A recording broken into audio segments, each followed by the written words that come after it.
আমরা লাস্ট যে চলতরির 3টা বা 4টা যা ক্লাস করেছি সেখানে লাস্ট আলটিমেট কি শিখেছি?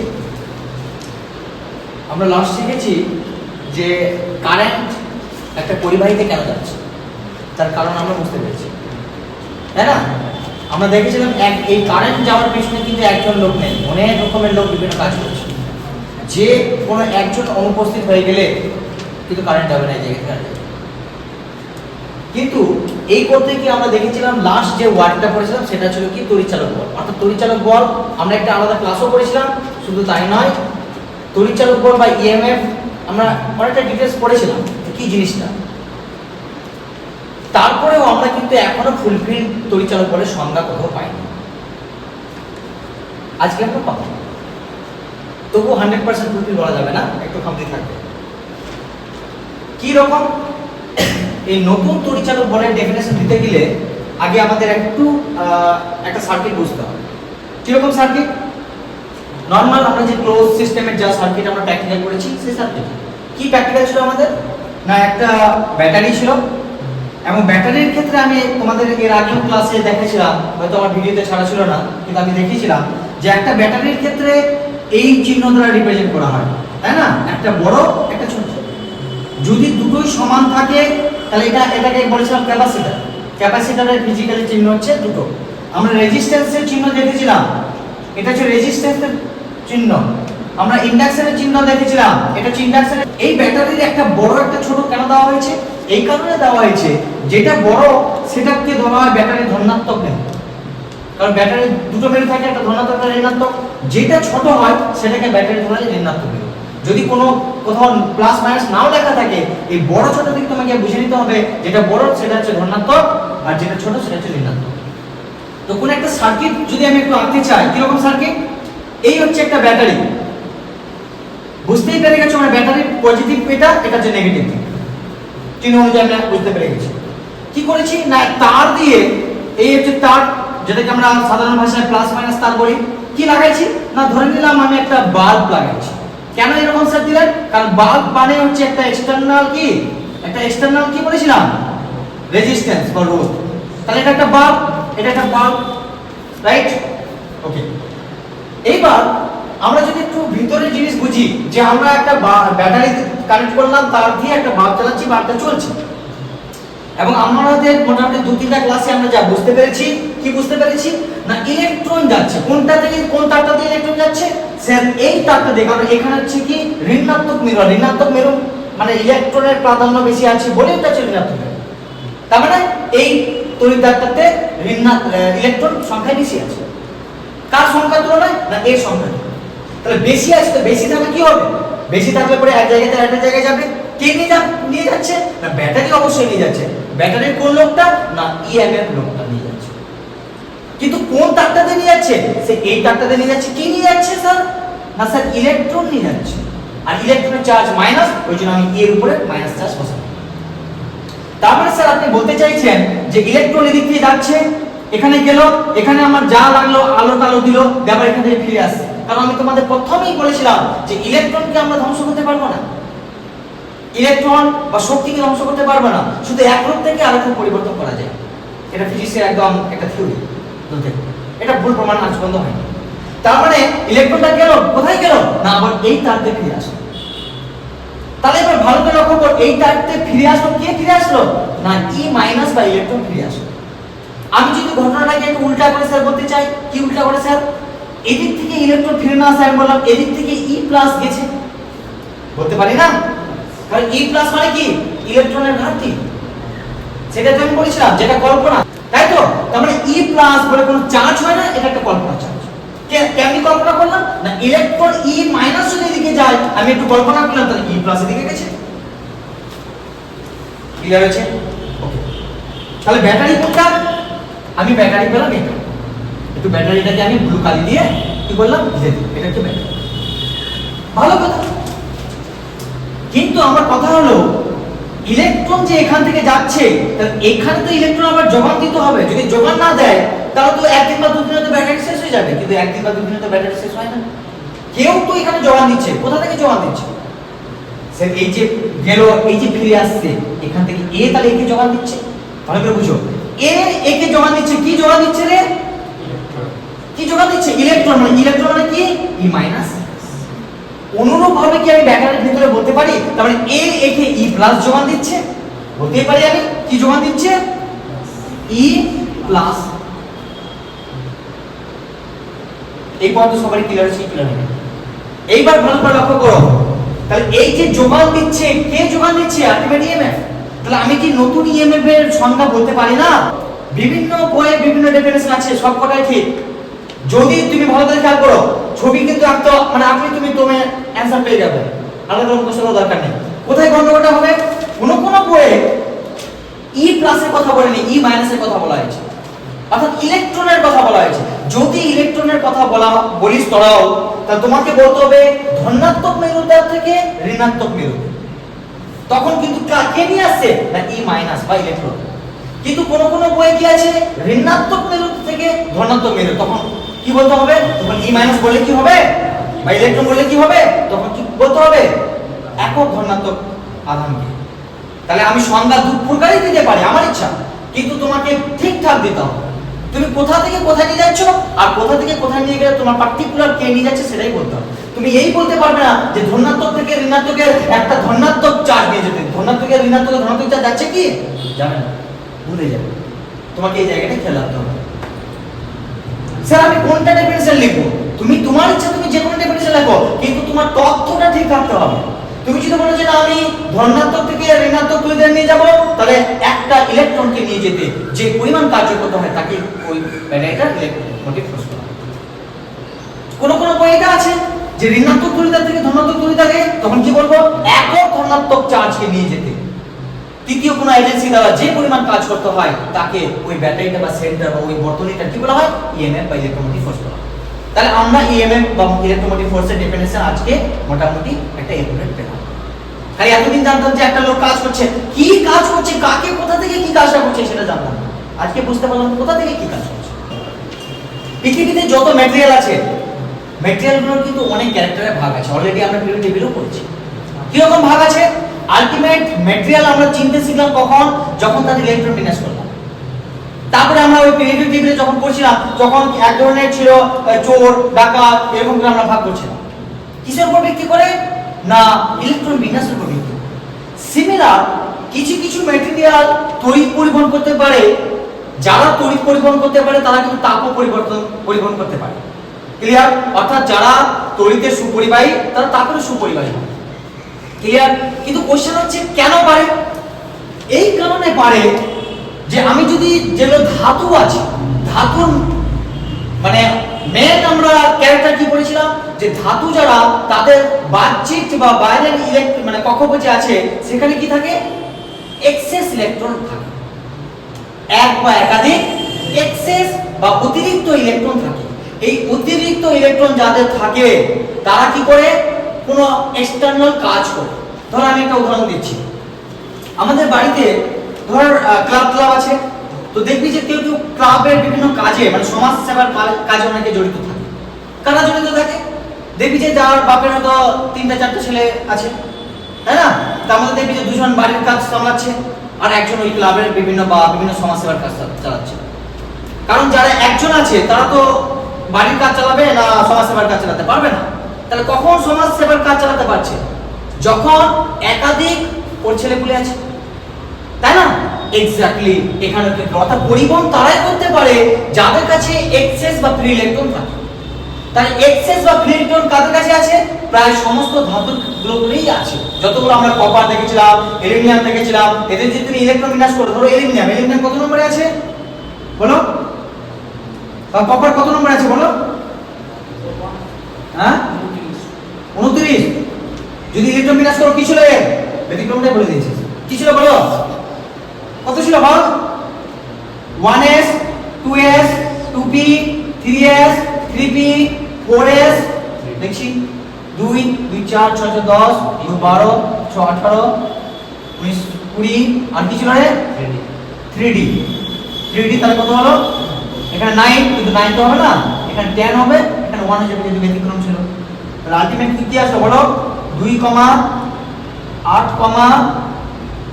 কত হলো? 16 17 18 কমা 1 লক্ষ্য করো লাস্ট কক্ষপথে এই যে একটা, তার আগে কক্ষপথে ফুলফিল আছে, তারপরে লাস্ট কক্ষপথে একটা, তারপরে ফিরে এক্সেস ইলেকট্রন আছে। এই এক্সেস ইলেকট্রন আছে বলেই এই কি না কপারের তার হোক বা কপারের যে কোনো হোক সে কি করতে পারে তাপ এবং তড়িতের সুপরিমাণ। উপাদান কয় ভাগে ভাগ করা হয়? 4 ভাগে। কার উপর নির্ভর করে? তড়িৎ পরিবহনের উপর নির্ভর। অর্থাৎ তড়িৎ পরিবহন করতে পারছে কি পারছে না। স্যার পারছে কি পারছে না দুটাই তো ভাগ হলো। কিছু কিছু ম্যাটেরিয়াল আছে কোন একটা শর্তে যাবে মানে পরিবহন করবে, আবার কোন একটা শর্তে পরিবহন করবে না, মানে অর্ধেক অর্ধেক। আবার কিছু ম্যাটেরিয়াল আছে কোন একটা শর্তে একদমই করবে না, আবার কোন একটা শর্তে যখন করবে তো এর থেকেও বেশি করবে, মানে কপার থেকেও বেশি করবে। এমন কিছু ম্যাটেরিয়াল আছে ক্যারেক্টারে। এই জন্য এই উপাদানকে কার উপর না তড়িৎ পরিবহনের উপর নির্ভর করে উপাদানকে কমপক্ষে 4 ভাগে ভাগ করা। কি কি? একটা যেটা হচ্ছে সেটা হচ্ছে কি পরিবাহী, যেটা আমরা এতদিন আলোচনা করলাম পরিবাহী। একটা কি? একটা হচ্ছে অপরিবাহী, একটা হচ্ছে কি অপরিবাহী। স্যার তাহলে অপরিবাহী কাকে বলবো? পরিবাহী তো বললাম যে যেসব ম্যাটেরিয়াল বা উপাদানগুলো মানে ইলেকট্রন বা তড়িৎ প্রবাহ এক জায়গা থেকে আরেক জায়গায় নিয়ে যেতে পারে তাদের পরিবাহী। আর অপরিবাহী কি কাকে বলবো স্যার? যারা নিয়ে যেতে পারে না, যেমন স্যার কাঠ, প্লাস্টিক, রাবার। অর্থাৎ এই অপরিবাহীকে আরেকটা নাম আছে অন্তরক বলা হয়। অন্তরক। কিছু ম্যাটেরিয়াল আছে যারা কি যাবে আবার নাও যেতে পারে, অর্থাৎ 50-50 যাবে। সেই ধরনের ম্যাটেরিয়াল গুলোকে বলবো অর্ধ পরিবাহী। এবং পৃথিবীতে যত ম্যাটেরিয়াল আছে সব থেকে ইলেকট্রনিক্সের সব থেকে বেশি অ্যাপ্লিকেশন হয় এই অর্ধ পরিবাহী। সব থেকে বেশি যত ডিভাইস তুই দেখতে পাচ্ছিস প্রত্যেকটা ডিভাইস এই অর্ধ পরিবাহী দিয়েই তৈরি। পরিবাহী থেকেও বেশি কাজে লাগে। আসবো আস্তে আস্তে আসবো। নেক্সট আরেকটা কি আছে? অতি পরিবাহী। কি বললাম? অতি পরিবাহী। কি জিনিস এটা অতি পরিবাহী? অতি পরিবাহী হলো যে কোন একটা বিশেষ শর্তে, অবশ্যই একটা বিশেষ শর্ত লাগবে, কোন একটা বিশেষ শর্তে কিছু ম্যাটেরিয়াল আছে যারা এই পরিবাহী থেকেও বেশি তড়িৎ পরিবহন করতে পারে।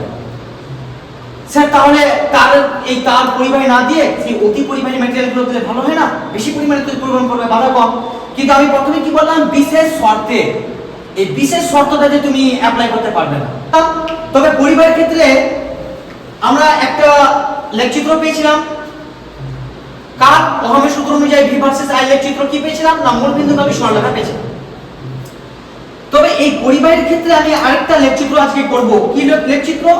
না রোধাঙ্ক ভার্সেস উষ্ণতা। কারণ সেখানে কিসের ছিল এর আগেরটাতে? এর আগেরটাতে কি ছিল? হ্যাঁ ভি ভার্সেস আই এর লেখচিত্র ছিল। তার জন্য আমরা একটা সরলরেখা পাচ্ছিলাম, ভালো করে বুঝে রাখতে হবে। এবং তার প্র্যাকটিক্যাল করেছিলাম যে কি করে আসছে। আজকে আমরা কি করছি? পরিবাহীরই করছি, কিন্তু আমরা কার না রোধাঙ্ক ভার্সেস উষ্ণতা। কেন স্যার? ভালো করে লক্ষ্য করো। পরিবাহী উপাদান যেগুলো আছে সাধারণত কি হয় যে তুমি যত উষ্ণতা বা যত গরম হবে রোধাঙ্ক কিন্তু তত কি হয়ে যাবে? বেড়ে যাবে। কার ক্ষেত্রে? পরিবাহীর ক্ষেত্রে। অর্থাৎ পরিবাহীর ক্ষেত্রে কি বলতে চাইছি আমি? উষ্ণতা যত বাড়বে রোধ বা রোধাঙ্ক, রোধ এবং রোধাঙ্ক একটুখানি চেঞ্জ আছে বলেছি, সেটা কি হয়ে যাচ্ছে? বেড়ে যাবে। আর বাড়লে বাড়লে কি সম্পর্ক বলেছিলাম? সমানুপাতিক সম্পর্ক। সাধারণত কি হয়? সরলরেখা মানে একটা সরলরেখা হয়, কিন্তু এটা সরলরেখা হবে না, ওর মতই হবে, কিন্তু এই বাড়ার হারটা একটু বেড়ে যায়, যার জন্য কি একটু সরলরেখাটা কার্ভ হয়ে যায়। এটা কার লেখচিত্র? তাহলে একটা পরিবাহীর ক্ষেত্রে রোধাঙ্ক ভার্সেস উষ্ণতার লেখচিত্র। কি রকম লেখচিত্র? একটা কার্ভ সরলরেখা পাওয়া যায়। তাহলে অপরিবাহী কাকে বলবো? যেসব উপাদানগুলো কি হচ্ছে ইলেকট্রন এক জায়গা থেকে আরেক জায়গায় নিয়ে যেতে পারছে না তাদের অপরিবাহী বলে, যেমন প্লাস্টিক, রাবার, কাঁচ যা আছে। কেন পারছে না? কারণ সে এদের লাস্ট কক্ষপথে এক্সেস ইলেকট্রন নেই। এটাই যুক্তি। ক্লিয়ার? স্যার তাহলে লেখচিত্র অঙ্কন করুন। স্যার ও নিয়ে যেতে পারছে না, ওর কোথা থেকে আমি লেখচিত্র পাবো স্যার? হবে কি লেখচিত্র হবে? ও তো ওর কোন উষ্ণতার সাথে রোধাঙ্কে ও নিয়ে যাচ্ছে না, তো বাধা কি? যে কাজ করে না আবার ভুল কিসের হবে? ভুল কাদের হয়? যারা কাজ করে। যে কাজ করবে না বসে বসে দেখবে যে অমুক যা ভুল করছে তমুক যা নিজে কিছু করছে না, তাই না? সিমিলার যে বাধা কারা দিবে? যারা ইলেকট্রন নিয়ে যাচ্ছে তারা তো বাধা দিবে, আর যে নিয়ে যাচ্ছে না ওরা আবার বাধা না, বাধার আবার কি আছে? কিছুই নেই। ক্লিয়ার? 3 নম্বর জিনিস কি আছে? অর্ধ পরিবাহী। খুব ইন্টারেস্টিং জিনিস। অর্ধপরিবাহী কাদেরকে বলা হয়? সিলিকন, জার্মেনিয়াম, এদেরকে বলা হয় অর্ধপরিবাহী। কি জিনিস স্যার? এরা বেশি পরিবহন করবে না, অর্থাৎ পরিবাহী থেকে কম করবে, কিন্তু একটা বিশেষ শর্ত, এদের খুব স্পেশাল ক্যারেক্টার আছে। এই স্পেশাল ক্যারেক্টার আছে বলে আজকে পৃথিবীতে ওর ভ্যালু আছে। তো তোমাদের মধ্যে যাদের গড গিফট, যারা মানে একটু পড়লে পড়াশোনা হয়ে গেল, তাদের সমাজে অবশ্যই ভ্যালু থাকবে, স্বাভাবিক এটা, তাই না? সিমিলার এদের ক্ষেত্রে কি স্পেশাল ক্যারেক্টার আছে না, এদের ক্ষেত্রে এ হোক চাই এ হোক, এদের যদি তুমি উষ্ণতা বাড়াও বা পৃথিবীতে যত ম্যাটেরিয়াল আছে উষ্ণতা যদি বাড়াও, রোধ কি হবে? বাড়বে। উষ্ণতা বাড়লে রোধ বাড়বে বা রোধাঙ্ক বাড়বে। কিন্তু অর্ধপরিবাহীর ক্ষেত্রে মানে সিলিকন জার্মেনিয়ামের ক্ষেত্রে এদের তুমি যত উষ্ণতা বাড়াবে তত রোধ না বেড়ে আর কমে যাবে, ব্যতিক্রম হবে না। কি বললাম? যত উষ্ণতা বাড়াবে রোধ বা রোধাঙ্ক কমে যাবে। তার মানে স্যার আপনি বলতে চাইছেন এই অর্ধপরিবাহীর ক্ষেত্রে কি না রোধাঙ্ক ভার্সেস উষ্ণতা, লেখচিত্রটা কি? উষ্ণতা বাড়লে রোধ বা রোধাঙ্ক কমে গেল, কি সম্পর্ক হবে না? ব্যস্তানুপাতি। ব্যস্তানুপাতি সম্পর্কে লেখচিত্র কি রকম প্রকৃতির হয়? পরাবৃত্ত। Very good. অর্থাৎ আপনি বলতে চাইছেন এটা? হ্যাঁ স্যার, এটা আমি বলতে চাইছি। ক্লিয়ার? তাহলে এটা কার লেখচিত্র হলো? অর্ধপরিবাহী। কিসের লেখচিত্র হলো স্যার? রোধাঙ্ক ভার্সেস উষ্ণতার লেখচিত্র। ক্লিয়ার হয়েছে? স্যার উদাহরণ কি বলবো স্যার? জার্মেনিয়াম, সিলিকন, এগুলো অর্থাৎ যত রকমের আমাদের মাদারবোর্ড গুলো যে তৈরি হয়, computer board, mobile board, laptop board, প্রত্যেকটা জিনিসে কিন্তু জার্মেনিয়াম সিলিকন আছে। এবং শুধু জার্মেনিয়াম সিলিকন না, আরো অনেক কিছুই আছে, কিন্তু ধরনের কাঁচা একটা অংশ। এই জার্মেনিয়াম সিলিকন ছাড়া কিন্তু আবার ওদেরকে সেমিকন্ডাক্টর বলা হয়। সেমি মানে কি? অর্ধেক, কন্ডাক্টর মানে হচ্ছে বাহক, ওই জন্য এর নামই হচ্ছে অর্ধপরিবাহী। ইংরেজিতে বলা হয় সেমিকন্ডাক্টর। ক্লিয়ার? নেক্সট কি আছে এবং কেন এই ঘটনা ঘটে, এই জিনিসগুলো তোমাদের ক্লাস 10 এ অত ডিটেইলস নেই। যদি আমার সিলেবাস শেষ হয়ে যায়, আমি পরে যখন এক্সট্রা ক্লাসগুলো নিব তখন আমি আলোচনা করব যে কেন এই ঘটনাগুলো ঘটছে। ঠিক আছে? তোমরা না হলে তোমরা 11 বা 12 এ দিও। আচ্ছা, নেক্সট কি আছে? অতি পরিবাহী। অতি পরিবাহী কি হচ্ছে? পৃথিবীতে এমন কিছু ম্যাটেরিয়াল আছে যার একটা বিশেষ শর্ত, কি সেই কি বিশেষ শর্তটা না খুব কম উষ্ণতা, কত? মোটামুটি কয়েক কেলভিন বা উষ্ণতা। এরা কি করছে? যখন তড়িৎ প্রবাহ পাঠাবে তখন উষ্ণতা তুমি কমাচ্ছ, ধর তড়িৎ প্রবাহ পাঠাচ্ছ, একটা প্রথমে যাবে না, ওই তুমি উষ্ণতা কমাচ্ছ, এমন একটা উষ্ণতায় আনলে যে উষ্ণতায় কি করলো? এদিকে হচ্ছে উষ্ণতা, এদিকে হচ্ছে তোমার কি রোধাঙ্ক। প্রথমে কি হচ্ছে? প্রথমে যাবে না, কারেন্ট খুব কম যাবে। এই উষ্ণতা তুমি কমাতে কি করলো? হঠাৎ করে কারেন্ট বেড়ে গেল। কি হলো? অর্থাৎ হঠাৎ করে কারেন্ট বেড়ে গেল, মানেটা কি? মানেটা হচ্ছে সেই উপাদানটার তার অভ্যন্তরীণ রোধ কমে গেল, প্রায় জিরো হয়ে গেল। প্রায় জিরো হয়ে গেল মানে বাধা দেওয়ার মতো একদম লোক নেই। তখন তো কারেন্ট বলছে এবার গোলকিপার নাই, এবার বল দিয়ে আসে, দৌড়াবে, তাই না? সিমিলার জিনিস কার ক্ষেত্রে না অতি পরিবাহী। এই যে একটা নির্দিষ্ট উষ্ণতার নিচে এমন কিছু ম্যাটেরিয়াল আছে যাদের অভ্যন্তরীণ রোধ শূন্য, অবশ্যই প্রায় কথাটা ইউজ করতে হবে। তখন কি হবে? যদি অভ্যন্তরীণ রোধ শূন্য হয়ে যায়, আমরা বাধা দেওয়ার কোনো লোক নাই, তাহলে কারেন্ট তো কি হবে? তাৎক্ষণিক বেড়ে যাবে না? ওই যে গ্রাফটা তাৎক্ষণিক বেড়ে যাচ্ছে। এটা হচ্ছে কারেন্টের, এই লেকচারটা কার? কারেন্টের লেকচার। এখন কোশ্চেন হলো স্যার, এটা প্লাসের দিকে লাগালাম আর মাইনাসের দিকে লাগালাম। আমি দেখালো দুটোই তার আমি প্লাসে লাগালাম, কি চলবে না? সাধারণত বাস্তব নিয়মে বা আমরা বাস্তবে যদি কাজ করে থাকি অবশ্যই চলবে না। তুমি যে টর্চ লাইটে ব্যাটারি উল্টা করে দাও তাও চলে না, তাই না? কিন্তু কোশ্চেন হচ্ছে কেন চলে না? এই কারণে চলে না, সেটা জানতে গেলে আমাদের জানতে হবে সমবায়। অর্থাৎ সমবায় হচ্ছে দুই প্রকার প্রধানত, এছাড়াও আরো প্রকার আছে। প্রধান হচ্ছে দুই প্রকার, কি? একটা হচ্ছে শ্রেণী সমবায়, একটা হচ্ছে সমান্তরাল সমবায়। এছাড়াও রয়েছে আরো, যেমন মিশ্র সমবায়। মিশ্র সমবায় মানে কি? শ্রেণী এবং সমান্তরাল মিলে একটা সমবায় আছে, সেটাকে বলা হয় মিশ্র সমবায়। তাহলে আমরা ফার্স্ট একটা করে আগে শিখবো। কি শিখবো? না শ্রেণী সমবায়। শ্রেণী সমবায় কি জিনিস স্যার? এটা শ্রেণী সমবায়টা কি জিনিস স্যার? শ্রেণী মানে ধরেন আমরা শ্রেণীকক্ষ কেন বলা হয়?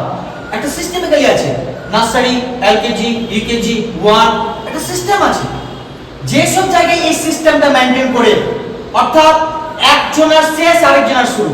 তুমি প্রথমে নার্সারি শেষ করলা, তারপরে 3 ক্লাস শুরু করলা, ইউকেজি ক্লাস শেষ হলো, তারপর তুমি 1 এর ক্লাস শুরু করলা। অর্থাৎ একজনের শেষ আরেকজনের শুরু, একজনের শেষ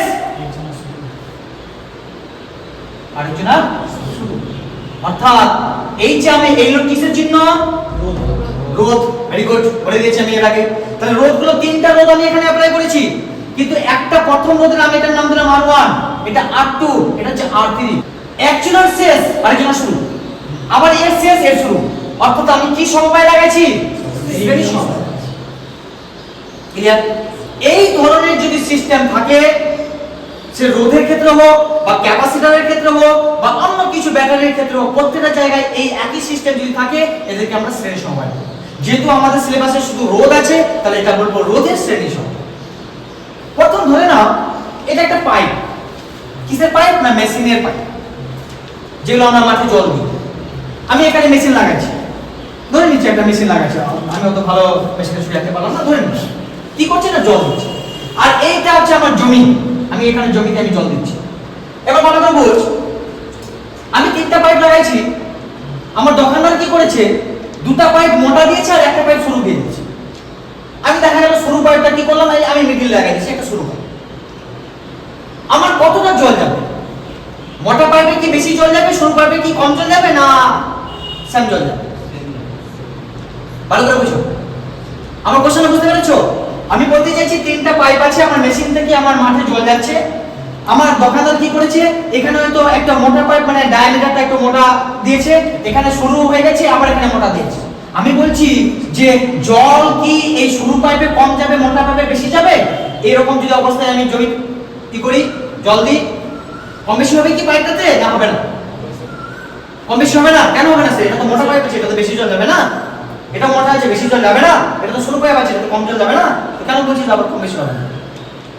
না স্যার, কম বেশি হবে না স্যার। কেন? কারণ এই পাইপ দিয়ে যতটা এট এ টাইমে জল যাবে, ঠিক ততটাই এখানে জল ঢুকবে, আর ঠিক যতটা এখানে জল যাবে, ঠিক ততটাই এখান থেকে এট এ টাইমে জল বের হবে। বুঝতে পারলি কি বুঝতে পারলি না?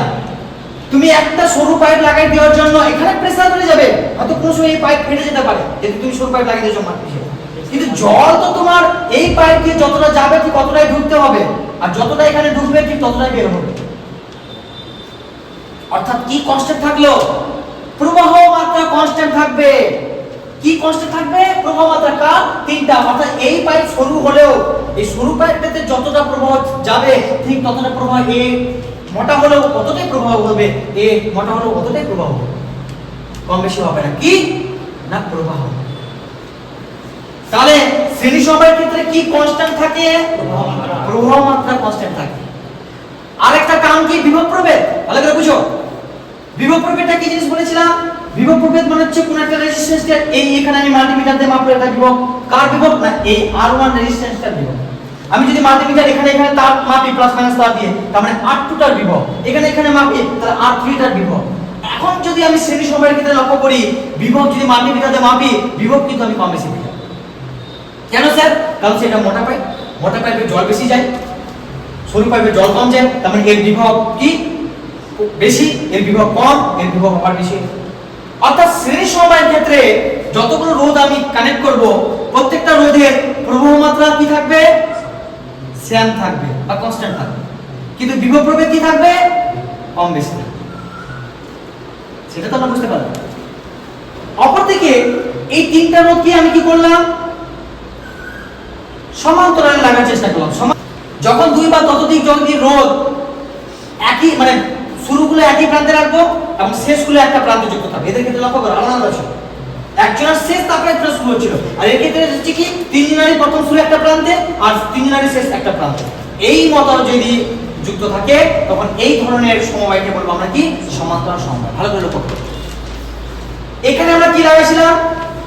এখন মেশিন আর জমি বাদ দিয়ে দিলাম, যেহেতু আমরা ইলেকট্রনিক্সে আছি, আমরা ব্যাটারি লাগাইছি। কি পেয়েছিলাম? না ব্যাটারিতে এখানে যতটা কারেন্ট যাবে এখানেও ততটাই কারেন্ট যাবে, এখানে ততটাই কারেন্ট যাবে, যেহেতু রাস্তা একটা। কিন্তু বিভব প্রভেদ কি ছিল? না এক একটা রেজিস্ট্যান্সের সাপেক্ষে বিভব প্রভেদটা আলাদা পাওয়া যাচ্ছে। অপরদিকে এটা কি সমবায় বললাম? সমান্তরাল সমবায়। সমান্তরাল সমবায়ের ক্ষেত্রে যদি আমি এখানে একটা ব্যাটারি লাগাই, এই ব্যাটারি লাগালাম, তাহলে এই তিন দিনারের রোধের বিভব প্রবৃত্তি আলাদা হচ্ছে? স্যার একই হচ্ছে। কেন স্যার একই হচ্ছে? কারণ এই পজিটিভের সাথে ওই কানেক্ট আছে তিনজনেই, আবার নেগেটিভের সাথে আছে তিনজনেই কানেক্ট আছে। অর্থাৎ তিনজনকেই সমান চোখে এই ব্যাটারি কি দিবে? বিভব প্রবৃত্তি দিবে, কম বেশি দিতে পারবে না। কিন্তু তড়িৎ প্রবাহ কম বেশি হয়ে যাবে স্যার। কেন স্যার? তড়িৎ প্রবাহ আসলো, এসে দেখলো আমার কাছে ওই পার যাওয়ার তিনটা রাস্তা আছে। তখন কি তার কোনো রাস্তা ছিল না? তোমার খারাপ হচ্ছে ভালো, তুমি ভালো রাস্তা পার করলে তোমাকে মিডিলে খারাপ রাস্তা পার করতে ছিল, মানে একই। কিন্তু এখানে এসে দেখলো যে না, R1 লোকটা ভালো না, আমি ওই দিক দিয়ে যাবো না। R2 লোকটা একটু মোটামুটি ভালো, R3 লোকটা খুব ভালো, আমি কি করলাম? কারেন্ট। তারপরে কি হলো? সমান্তরাল সমবায়ের ক্ষেত্রে কি হলো? বিভব প্রভেদ সেম থাকলো, কিন্তু প্রবাহ মাত্রা কম বেশি হয়ে গেল। যত বেশি রোধ কম হবে, মানে বাধা কম, তত প্রবাহ মাত্রা ওই রোধ দিয়ে বেশি যাবে। ধর আমি একটা ফ্যান লাগালাম, আমি একটা বাল্ব লাগালাম, আমি আরেকটা বাল্ব লাগালাম। এখন আমাকে কোম্পানি বললো যে তুমি একটা কাজ করো, তুমি তিনটা জিনিস লাগাতে পারবে না, তুমি একটা ওই স্যার রোধের লাগাও। অর্থাৎ তিনজনের পরিবর্তে তুমি এখন একটা রোধ অ্যাপ্লাই করো। এই তিনটা রোধের পরিবর্তে যে আমি একটা রোধ ব্যবহার করলাম, একে বলবো তুল্য রোধ। কিন্তু শর্ত কি হলো স্যার? শর্ত হলো এই, অর্থাৎ এখানে যদি A পয়েন্ট দিই, এখানে যদি আমি D পয়েন্ট দিই, তাহলে VAD যা থাকবে অর্থাৎ বিভব প্রভেদ, এখানে তোমার A পয়েন্ট, এখানে তোমার D পয়েন্ট, VAD সেটা সমান হতে হবে। ক্লিয়ার? এটা হচ্ছে A পয়েন্ট, তাহলে এটা A পয়েন্ট মানে এর এখানে বিভব প্রভেদ কত? VA। আমি এটা পয়েন্ট নাম দিলাম B, তাহলে এখানে বিভব প্রভেদ কত? এটা B, এটা C, এটা D দিয়েছি। B, তাহলে এখানে কি হলো? VB বলতে পারি না। এটা কি VD বলতে, VC বলতে পারি না। এটা কি VD বলতে পারি না। কোনো ডাউট আছে? ওকে। কারেন্ট কোন দিক থেকে কোন দিকে যাচ্ছে স্যার? স্যার A পয়েন্ট থেকে D পয়েন্টের দিকে যাচ্ছে। তার মানে স্যার আমরা প্রিভিয়াস ক্লাস অনুযায়ী বুঝতে পেরে গেছি যে আপনি VA greater than VB greater than VC greater than VD বলতে চাইছি। তার মানে আমি VA উচ্চ বিভব মাইনাস VB ইকুয়ালস টু কি আমি বলতে পারি? আচ্ছা, এর আগে আমি কি বৈশিষ্ট্য বলে রেখেছি? সেই সবার ক্ষেত্রে কি কনস্ট্যান্ট থাকে স্যার? তড়িৎ প্রবাহ কনস্ট্যান্ট থাকে। দ্যাট মিন্স পুরো তারটাতে I পরিমাণ কারেন্ট আছে। ওহমের সূত্র স্যার কি জানি স্যার আমি? Sir V equals to I। এটা সূত্র জানি তো। তাহলে এইটা মানে তো V, তোমাদের আগেও বলেছি V মানে বিভব প্রভেদের পার্থক্য, তাই না? তাহলে এই V ইকুয়ালস টু, তাহলে আমি কি পাবো? I পাবো, কারণ I আছে। এই রোধ দিয়েও I যায়, এই রোধ দিয়েও I যায়, এই রোধ দিয়েও I যায়, তাহলে আমি ক্যাপিটাল I করব। কিন্তু R টার মান কত স্যার? R1। ধরতে পারলে কি ধরতে পারলে না সবাই? কোন রেসপেক্টে? শুধুমাত্র এই পয়েন্টের রেসপেক্টে, অর্থাৎ A এবং B পয়েন্টের রেসপেক্টে। ওহমের সূত্র লাগান। ওহমের সূত্র কি বলছে? V equals to I। কোন V? না VA minus VB equals to I, মানে I আছে, R মানে R1। সিমিলার স্যার আমি এই পয়েন্ট অর্থাৎ B এবং C পয়েন্টে ওহমের সূত্র লাগাতে পারি না? স্যার লাগালে কি হবে স্যার? VB minus VC। কেন স্যার VC মাইনাস VB হবে না? না স্যার হবে না, কারণ এদিকে যাচ্ছে। বুঝতে পারছেন কি হবে স্যার? স্যার I থাকবে, কারণ কনস্ট্যান্ট আগেই আমরা বুঝে নিয়েছি। আর কি? R2 sir. সিমিলার আমি এই পয়েন্টে কোন না VC এবং VD পয়েন্টে আমি কার সূত্র লাগাবো? স্যার ওহমের সূত্র লাগাবো। আবার কার সূত্র লাগাবো? C মাইনাস কি হলো? VD ইকুয়াল টু কি পেলাম? IR। ধরা গেছে ধরা যায়নি?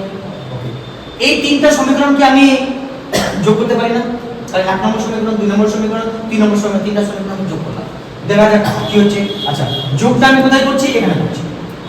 VA মাইনাস VB, যোগের নিয়ম কি? কোন একটা সমীকরণের তিনটা আবার ততোধিক লেফট হ্যান্ড সাইড যোগ করতে হবে, রাইট হ্যান্ড সাইড যোগ করতে হবে। তাহলে VA minus VB plus VB minus VC plus VC minus VD equals to কি হলো স্যার? স্যার আমি IR1 plus IR2 plus IR3। কারো কোনো অসুবিধা হয়েছে? কারো অসুবিধা হয়েছে? কোনো অসুবিধা হয়নি। আলটিমেটলি লক্ষ্য করুন স্যার, হ্যাঁ এটা কোথায় গেল? না ঠিকই আছে। তাহলে VA minus VD equals to I থেকে কমন নিলাম, R1 plus R2 plus R3। VA minus VD equals to I into R1 plus R2 plus R3, তাই না? আমি এই সমীকরণটা লিখে দেব। তুল্য রোধ কি বললাম একটু আগে, স্যার আমি তিনটা রোধ ইউজ করব না, এর পরিবর্তে একটা রোধ ইউজ করব। শর্ত কি না বিভব প্রভেদ সেম থাকবে। বিভব প্রভেদ সেম থাকবে মানে কি স্যার, বিভব প্রভেদ সেম থাকবে মানে হচ্ছে এ পয়েন্ট অর্থাৎ, আর এটা তাহলে আমাকে ডি পয়েন্ট হতে হবে, অর্থাৎ ভি এ আর এখানে ভি ডি, তাহলে তো বিভব প্রভেদ সেম। লক্ষ্য করো, সেম মানে কি একটার পরিবর্তে এ আর বি, মিডলে আমি তিনটাই চলে যাই, এখন আমি একটাই চলছি। স্যার প্রভাব মাত্রা সেম বলেছিলেন আপনি, বেমানি করবেন না স্যার। তাহলে আই স্যার তিনটার পরিবর্তে একটা করে। এইখানে আমি যদি ওহমের সূত্র লাগাই কি পাবো স্যার? স্যার ওহমের সূত্র লাগালে পরে এখানে VA minus VD equals to I। Sir এই রোধটার নাম কি দেব? স্যার এটা তুল্য রোধ ক্যাপিটাল R দিলাম। ওগুলো কি স্মল R1 R2 বা ক্যাপিটাল R1 R2 দিতে পারে, কোনো অসুবিধা নাই। আমি তুল্য রোধ শুধু R, তাহলে আমি তার কোনো ডাউট আছে? এবার লক্ষ্য করো, এই সমীকরণটা আর এই লাস্ট যেটা সমীকরণ, এই দুটো সমীকরণ আমি তুলনা করতে পারবো না স্যার। কেন sir? A equals to B, A equals to C, sir B equals to C 100% হতে পারে, হতে পারবো তো? তার মানে আপনি স্যার বলতে চাইছেন I ইনটু, মানে তুলনা করে, হ্যাঁ ভাষা লিখে তুলনা করে, I into R1 plus R2 plus R3 equals to IR, তাই না? বুঝতে পারছিস হয়তো? যদি তাই হয় স্যার, স্যার আই কেটে দেন না, কি এমন হয়ে যাবে? তাহলে R equals to R1 plus R2 plus R3। Sir এই থিওরিটার রেজাল্ট কিন্তু আমি কালকেই বলে দিয়েছিলাম, মানে এর আগের ক্লাসেই বলে দিয়েছিলাম। আমি বলেছিলাম তোমাদের যে শ্রেণীর সমবায় যদি যুক্ত হয় তাহলে তুল্য রোধ নরমাল যোগ স্যার।